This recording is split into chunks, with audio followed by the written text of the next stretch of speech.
استمعنا لمهرجان الشوكولاتة. يامي يامي. اليوم الفيديو راح يكون عن 4 وصفات كلها من النوتيلا. اللي يحب النوتيلا يضغط على زر الاشتراك وكمان لايك للفيديو.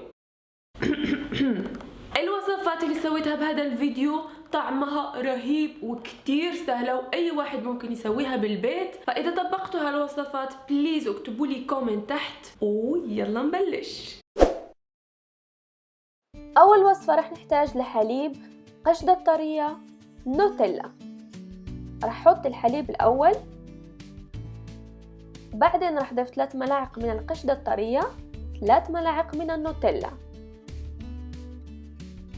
نخلط المزيج بهالطريقة أو ممكن تحطوه مباشرة بالخلاط الكهربائي. وهلأ الخليط صار جاهز عشان نعبي به قوالب الآيس كريم. طبعا رح تحتاجوا هالقوالب أي نوع من القوالب اللي متوفرة عندكم. وهلأ صار جاهز عشان نحطه بالبراد لمدة 24 ساعة أو يومين اللي يعجبكم. وهلأ خرجته من البراد وحطيته بماء دافية، حطوه بس لعدة ثواني. أنا هون حطيته لمدة دقيقة، زي ما انتم شايفين القوالب صارت دايبة، فأحسن شي تحطوه أقل. وصدقوني المذاق رهيب رهيب، وبليز جربوا هالوصفة.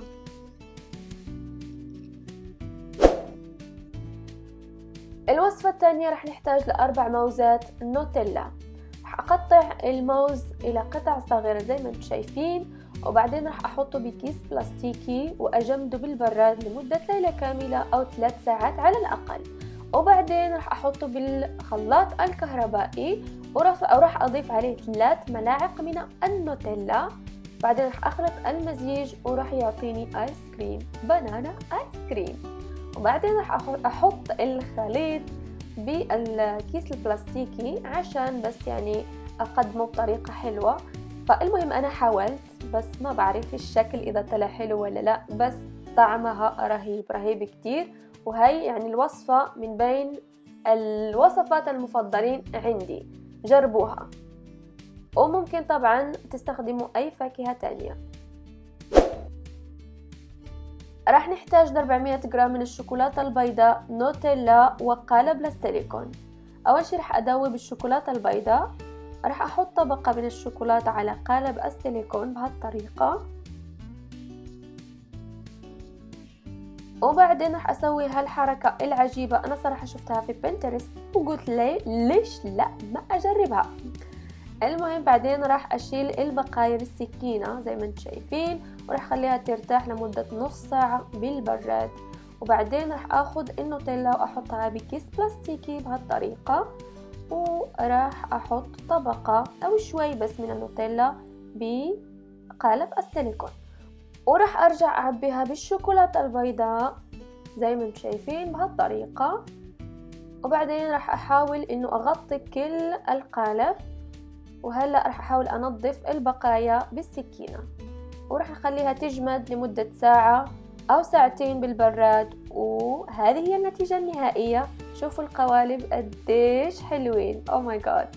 وهلأ راح تشوفوا إيش بداخل الشوكولاتة، طبعا النوتيلا.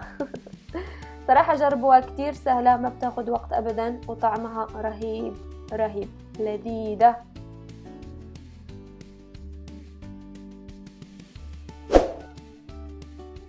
الوصفة الأخيرة رح نحتاج لعجينة الكرواسون. رح نحتاج ل3 قطع.